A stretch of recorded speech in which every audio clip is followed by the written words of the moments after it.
병력 멘탈, 부동산 투기, 세금 탈루, 위장 전입, 논문 표절의 5대 비리 행위자는 고위공직 임용에서 철저히 배제하겠습니다. 네.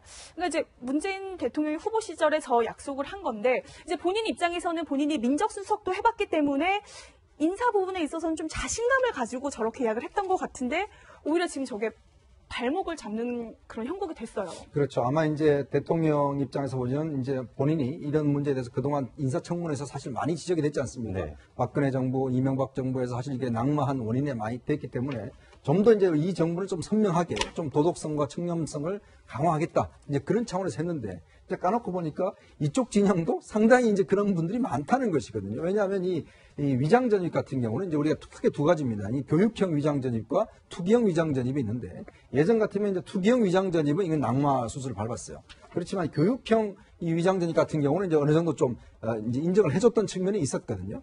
특히 이제 또 인사청문회 제도가 도입된 2000년도 이전 문제 같은 경우는 조금 이제 이걸 완화시켜야 되지 않느냐 이런 이야기도 있었습니다. 왜냐하면 인사청문회 이후부터 사실 이 문제가 좀 됐고 사실 우리 주민등록법에 이게 상당히 중요한 범죄로 지금 돼 있습니다. 위장전입 같은 경우에. 그렇기 때문에 이거는 좀 뭔가 이거는 좀 완화를 해야 된다 이런 이야기도 있었지만 그런 엄연히 이건 불법은 불법이거든요. 그러니까 너무 또 예를 들어서 그때 당시에 5가지 원인에 대해서 딱 부러지게 이야기를 해버렸기 때문에 지금 사실 청와대 입장도 이걸 후퇴할 수 있는 지금 여지가 없어져 버린 거예요. 그러다 보니까 지금 3명이 나와버리고 이 3명이 아무리 뭐 예전에 했고 무슨 교육을 위해서 했다고 하지만 그것도 한두 명도 아니고 3명이 나와버리니까 이걸 그러면 지금 어떻게 할 것이냐. 그럼 앞으로 또 나오면 이게 또 어떻게 할 것이냐. 이 문제가 있는 것이거든요. 솔직히 제가 볼 때는 아마 그 인사풀 많은 사람들 중에서 상당수가 위장전입에 관여된 분들이 계실 겁니다. 그렇기 때문에 지금 청와대도 당혹스러운 게 만약에 정말 써야 되는 사람이 있는데 네. 위장전입 못 쓴다. 이렇게 어떻게 할 것이냐. 이런 문제가 있는데 사실은 예전에 민주당이 야당일 때 얼마나 심하게 했습니까? 결국 이제 이게 화살이 돼서 본인 다시 돌아오는 상황이죠. 그런데 이 부분도 좀 짚어봐야 될 것 같은데 박근혜 정부 출범 초기였죠. 김영준 국무총리 후보자가 낙마를 했습니다. 그때도 여러 가지 문제가 있었는데 근데 이번에도 비슷한 상황이 이렇게 좀 생기는 거 아니냐라는 이런 이야기가 나오고 있습니다. 근데 이렇게 인사난맥이 생기게 되면 국정동맥 동력 역시도 약화될 수밖에 없는 그런 상황에 처하게 되는데 청와대 인사검증 시스템 도대체 어떤 문제가 있길래 이런 겁니까? 일단은 그 박근혜 정부 시절에는 체크리스트가 있어요. 네. 공직자로 나아가기 위해서 적합한 인물인지 질문이 무려 200개나 됩니다. 거기에 일일이 체크리스트로 답을 하면서 적합한 인물인지 아닌지 체크를 하는 건데 이것이 제대로 활용되고 있느냐 이런 논란이 있어 왔습니다. 근데 문재인 정부 같은 경우는 이 체크리스트를 활용한 것으로는 보이는데 위장 전입 부분이 걸리긴 걸리는데 이게 얼마나 능력이나 여러 가지 일, 과제 이런 것들을 해나가야 되는 능력과 그다음에 이 보면은 위장 전입 부분을 비교할 때 어느 부분이 더 중하냐 이런 판단을 좀 했던 것으로 보이거든요. 그런데 이게 지금 문 대통령이 대선 시절에 바로 5대 비리는 공직해서 배제하겠다 이 말을 한 것이기 때문에 그래서 지금 발목을 잡고 있는 겁니다. 이게 검증이 아예 되지 않은 거는 아닌 것 같은데요. 이제 어제도 임 비서실장이 보면은 현실적 무게 라는 얘기를 했거든요. 그래서 국회에서 이제 어떤 공직자 이렇게 선정을 할 때 좀 새로운 기준을 한번 좀 연구를 해주십사 이렇게 부탁을 어제 하기도 했습니다. 네. 자, 바로 이제 그 부분이에요. 지금 야당에서는 문재인 대통령이 직접 나와서 이 문제에 대해서 해명하라고 했었는데 문재인 대통령 대신 임종석 비서실장이 어제 그 춘추관을 찾아서 해명을 했거든요. 뭐라고 했는지 들어보시죠. 빵 한 조각, 닭 한 마리에 얽힌 사연이 다 다르듯이 관련 사실에 대한 내용 또한 들여다보면 성격이 아주 다릅니다. 저 해명이 더 논란을 부추긴 측면도 있다고 봐요. 왜냐하면 지금 임종석 실장이 뭐라고 했냐면 사실 그때 문 대통령의 발언은 선거 캠페인상의 이제 발언이었다라고 이야기를 했거든요. 어떻게 보셨어요? 그러니까 결국 이제 그럼 다른 것들은 뭐 다른 공약도 많이 했지 않습니까? 선거 때 그러면 다 인기를 얻어서 했다라면 뭐 다른 것도 다 어겨야 되느냐? 이 국민과의 약속이거든요. 그런 면이 있기 때문에 이제 저기서 이제 빵 한 조각, 닭 한 마리 이야기한 것은 예를 들어서 다 사연이 있다는 것이거든요.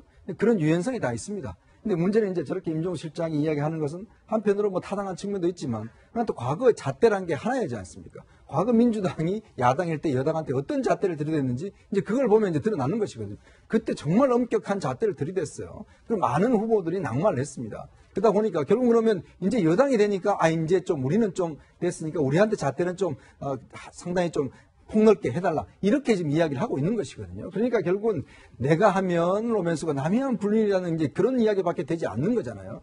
그래서 사실 야당 입장에서 보자면 아니 이거는 이제 처음부터 이런 식으로 가면 안 된다. 이건 좀 길을 들이고 가겠다. 이런 측면에서 본다면 오히려 야당도 상당히 정치적으로 이 문제를 좀 접근하고 있는데 또 한편으로 야당도 뭐 별로 할 말이 없습니다. 예전에 자유한국당 같은 경우는 여당 시절에 얼마나 또 많은 그런 일이 있었습니까? 예전 행정자치부 장관 같은 경우에 주민등록을 다루는 장관이에요. 거기에 3명의 장관이 전부 다 위장 전입한 사람 다 임명했어요. 한 분은 거기 하시고 지금 국회의원 하고 있습니다. 그렇기 때문에 또 야당 입장에 보면 또 그걸 또 그렇게 강력하게 이야기할 수 있는 그런 처지는 또 아니거든요. 그러니까 너무나 또 이 문제를 발목을 잡으면 오히려 역풍도 불 수 있는 그런 상황 같습니다.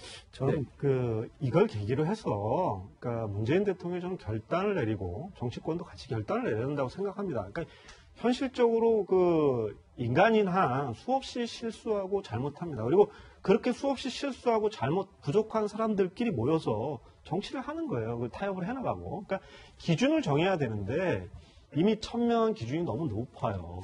그리고 그걸 수용하기 어려운 우리나라가 결국 60년 동안 고도 성장을 해오는 과정에서 결국 위장전입이라는 형태로 해서 재산 증식도 하고 더 나은 자녀 교육을 위해서 행동했던 게 분명히 있는 거거든요. 그게 옳다고 하는 건 아니지만 그 현실을 인정하는 전제 위에서 문제를 풀어야 되기 때문에 새로운 기준을 제시해야 되는데 그걸 국회 보고 떠넘겨서 얘기할 이유가 없는 겁니다. 대통령이 직접 나서셔서 국민들한테 솔직히 고백을 하고 그리고 여야 정당 대표들 모아서 솔직히 이런 어려움들이 있다. 그런데 당신들도 앞으로 정권 운영해야 되고 나도 앞으로 5년 동안 이걸 끌고 가려고 하는데 우리 현실적으로 합의할 수 있는 기준과 타협점들을 만들어보자. 이런 어떤 과감한 시도를 해야지 이 상황을 넘어갈 수 있지.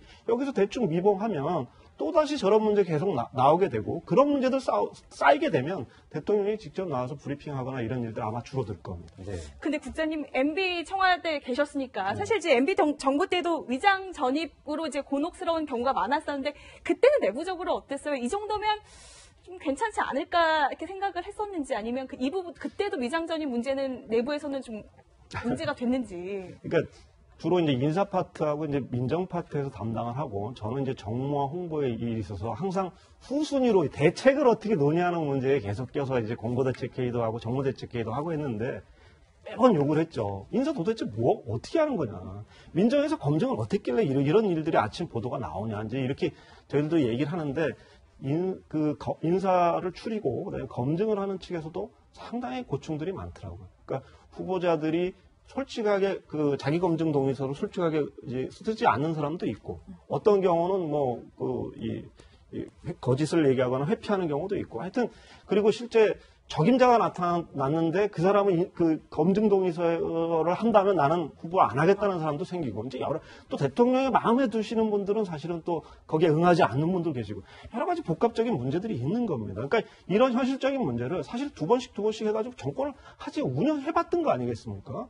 그 경험을 가지고 무릎을 맞대고 앉아야 돼요. 그래서 이런 문제를 해결하지 못하면 이거보다 훨씬 중요한 다른 산적한 현안들이 국회에서 표류하게 돼 있어요. 그러면 문재인 정부가 망하는 거예요. 그러니까 그 문제를 과감하게 풀겠다라고 생각하고 국민 앞에 고백을 해야 된다. 그리고 새로운 기준을 만들자고 과감하게 제안하고 회담해야 된다고 저는 생각합니다. 네. 이현종 의원께서 언급을 해주셨는데 지금의 여당 민주당이 당시에는 야당이었습니다. 네. 그때 이 위장전입 문제와 관련해서 얼마나 강도 높은 비판을 했는지 저희가 영상을 준비했습니다. 들어보시겠습니다. 망원동 빌라 위장전입한 사실이 있습니까 없습니까? 사실 있습니다. 실제 거주하지 않았는데 그거는 전형적인 투기성 위장 전입 수법이다라고들 보통 얘기들을 합니다. 예, 위장 전입 인정하고요. 그 부분은 사과드립니다. 위장 전입이 있어야만 공직 후보가 될 수 있는 것인가 하는 정도로 위장 전입이 의뢰이 나온단 말입니다. 네, 그러니까 지금의 여당이 됐지만 이제 야당이었을 때 저렇게 이제 공격을 했던 모습인데 지금은 조금 입장이 달라졌나 봐요. 공수 전환이 확실히 바뀐 것 같은데 민주당에서요 이렇게 읍소를 했거든요. 뭐라고 했나 들어보시죠. 과거의 기준으로 보면 우리도 위장전입 문제를 이유로 인사의 비협조적인 모습을 보였던 점을 고백합니다. 그러나 이제는 새로운 기준들을 세워야 할 때입니다. 네, 과거에는 비판을 했는데 이제는 새로운 기준이 필요하다라고 얘기하는 이 상황이 됐습니다. 근데 아까 한우석 국장께서도 얘기를 하셨지만 이거에 대한 진짜 사회적 재합의가 필요한 시점이라고 생각하십니까? 그때도 사실 그런 이야기 했어요. 네. 야당에서 그렇게 이야기했는데 결국 야당이 안 받아들인 겁니다. 그때 MB가 뭐라고 그러냐면 자 그러면 교육형은 좀 봐주자. 이 투기형은 안 된다. 이거는 돈을 번 거기 때문에 이거는 명백하게 좀 잘못된 의도가 있는 것이고 우리나라의 교육열이 높으니까 이 교육형 좀 봐주자. 이래서 이제 두 가지 기준을 했는데 야당 무슨 소리야. 위장전입은 똑같은 위장전입 아니냐. 해서 그때도 사실 안 됐어요. 지금의 똑같은 상황이 지금 벌어진 것이거든요. 뭐 이 상황뿐만 아니라 국회 선진화법도 똑같습니다. 옛날에 국회 선진화법 야당일 때, 뭐 여당일 때는 이거 했다가 지금 또 여당 되니까 안 된다고 그랬다가 계속 지금 쳇바퀴 돌듯이 도는 것이거든요. 근데 어차피 지금 우리가 이제 이 상황에서는 뭔가 좀 명확한 어떤 판단을 좀 내려야 되는 상황 같아요. 근데 문제는 저는 대통령이 저렇게 너무나 명백하게 이야기를 했기 때문에 저는 대통령이 직접 해명해야 될 필요는 있다고 봅니다. 이거는 뭐 임종 실장을 통해서 할 게 아니고 왜냐? 이거는 공약을 어긴 사안이거든요. 이거는 단순히 지금 뭐 그냥 넘기는 게 아니라 국민들 앞에 수차례 이야기했던 공약들을 어긴 상황이기 때문에 이건 대통령이 이거는 제가 그렇기 때문에 현실이 이렇다라고 설명을 해야 됩니다. 네. 야당이 요구하는 게 지금 그런 거잖아요. 이제 그 전제 위에서 저는 풀어나가야 된다고 봐요. 단순히 그냥 비서장 한마디 하고 그냥 우리 때니까 좀 잘 봐주세요. 이렇게 풀 수 있는 문제는 아니라는 것이죠. 그리고 또 하나의 문제는 위장전입과 뭐 세금 탈루 뭐 이런 거 있지 않습니까? 나머지 기준을 하다 보니까 특히 위장전입 문제는 인사청문회 이전 같은 경우는 예전에는 보면 개발시대에 사실 많이 했던 게 사실이에요. 근데 인사청문회가 도입된 이후에는 이건 사실을 보면 그렇게 알면서도 한 것이거든요. 그렇다면 기준을 하는 것이 있죠. 2000년 이전은 일단 좀 이거는 엑스큐즈 하자, 무시하자. 그러면 2000년 이후 이제 인사청문회가 도입된 이후에 이게 사회적 문제가 됐음에도 불구하고 하는 것 자체는 이건 고의성이 있다라고 인정하자. 뭐 이런 거라든지 어느 정도의 좀 가이드라인을 만들어서 하는 것 자체가 필요하지 않는가. 저는 그런 생각이 듭니다. 네. 자, 이런 가운데 지금 강경화 외교부 장관 후보자의 인사청문안이 이제 국회에 제출이 됐는데 네. 재산이 34억 정도 되는데 좀 눈에 띄는 항목들이 있더라고요. 가족들마다요 오토바이가 있습니다. 네. 그러니까 재산 등록할 때 어떤 것들을 가졌는지도 등록을 하게 되는데 요트가 한 대 있고요. 그다음에 가족당 한 대씩 몰 수 있는 오토바이가 네. 지금 신고가 됐습니다. 그래서 두 분은 이제 그 강경화 장관 후보자와 이제 이일병 교수 같은 경우 외국에서 또 장녀를 낳았고 해외 생활을 오래 했기 때문에 또 그런 것들도 영향을 미치지 않았나 싶어요. 지금 보시는 것이요 강경화 장관 후보자 남편 이일병 교수의 블로그입니다. 우리 딸 지금 오토바이 연습 들어갔다 이러면서 딸이 이렇게 연습하는 오토바이 타고 연습하는 모습을 이렇게 사진으로 찍어서 블로그에 직접 올리기도 했습니다. 이런 부분도 좀 새로운 모습이긴 하네요. 네. 네. 그동안 고위공직자 재산 공개를 할 때 보면 뭐 여러 가지 뭐 재산이 있을 수는 있는데 이 선박하고 오토바이 공개한 거는 또 흔치 않은 일입니다. 네, 처음이죠. 근데 아마 그 강경화 후보자 같은 경우는 이제 아버님이 원래 이제 방송인 출신인데 미국에 일찍 이제 건너가서 방송 활동을 하게 됐고 이제 거길 따라가서 이제 미국 생활을 하면서 우리보다는 어쨌든 좀 다른 서구 문화에 이제 익숙해진 것 같아요. 그래서 이제 저렇게 요트도 하고 뭐 오토바이도 같이 즐기고 뭐 이러면 저는 뭐 저걸 좀 개방적으로 봐야 될 거라고 보고 또 저런 것들을 개방적으로 수용할 때 관련 산업도 지금 사실 성장할 수 있는 거거든요. 그러니까 뭐 좋아 보입니다 저는. 네. 네.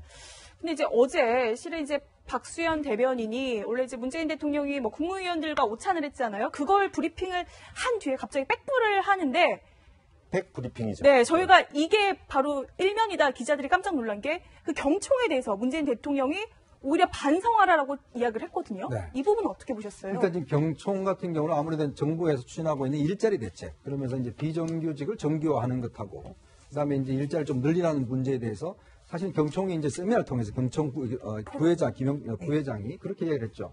그러니까 지금 기업들이 굉장히 힘들다. 왜냐하면 사실 대기업들한테 자꾸 이제 이렇게 요구하는 것, 이게 본질이 아니라 사실은 일자리 늘리기 위해서는 대기업과 중소기업의 임금 격차를 좀 줄이는 것이다. 그렇기 때문에 이제 그런 문제에 대한 좀 비판적 접근을 했어요. 근데 그것이 이제 예를 들어서 청와대 입장에서 볼 때는 이건 대통령의 정책에 대한 반기를 드는 것이 아닌가라고 인식을 했던 것 같아요. 그러다 보니까 지금 대변인뿐만 아니라 지금 대통령이 직접 나서고, 그 다음에 또 밑에 있는 국가기획위원장이 또 직접 나서고, 하여튼 뭐 정부의 최고의 당 관계자들이 다 나서서 경총을 때리기를 하고 있는 것이거든요. 근데 저는 이게 모습 자체가 그렇게 썩 좋아 보이지는 않습니다. 왜냐하면 지금 경총은 경총 입장에서 경영자들 대표하는 단체 아니겠습니까? 그러면 자신들의 내부의 문제를 이야기할 수 있는 거거든요. 근데 이 문제를 대통령이 너무 처음부터 이거는 무슨 뭐 정부에 반대하는 것이냐 이렇게 나가버리면 앞으로 경총이 무슨 이야기를 하겠습니까? 그런 면에서 본다라면 저는 너무 예를 들어서 이 경총의 문제에 대해 청와대가 과민 반응하는 것이 아닌가. 경총에 대해 충분한 대화도 하지도 않고 그러면서 본다면 상당히 좀 우려스러운 좀 대목이라고 생각이 됩니다. 네. 예, 기업인들도 기본적으로 국민들 아니겠습니까? 그리고 경총에 있는 소속 회원사의 거의 90%가 중소기업이에요. 그리고 경총에 경총에서 얘기한 비정규직 문제 역시도 비정규직의 압도적인 어떤 숫자는 사실 중소기업에 있는 거거든요. 그러니까 이 중소기업들 입장에서는 모든 그 공공기관의 비정규직을 정규직으로 전환하라. 그리고 이런 것을 바탕으로 해서 대통령이 정강권 설치해가지고 기업들 잘하는지 못하는지 보겠다. 뭐 이런 식의 분위기로 가니까 부담을 느낄 수밖에 없는 겁니다. 결국 저렇게 되면 경영 압박으로 가는 거고 기업들 입장에서 굉장히 힘든 거예요. 그리고 그런 기업인들의 목소리도 지금 국정기획위원회라고 하는 것들이 지금 인수위를 대신해서 굴러가는 거 아니겠습니까? 왜 광장에서 저렇게 많은 사람들의 의견을 듣는 일종의 정책, 이 포럼 형태의 그런 것들을 하면서 공식적인 절차 규정 과정을 통해서 회의를 통해서 나오는 목소리에 대해서는 저렇게 불관용적인가 저는 이해할 수가 없습니다.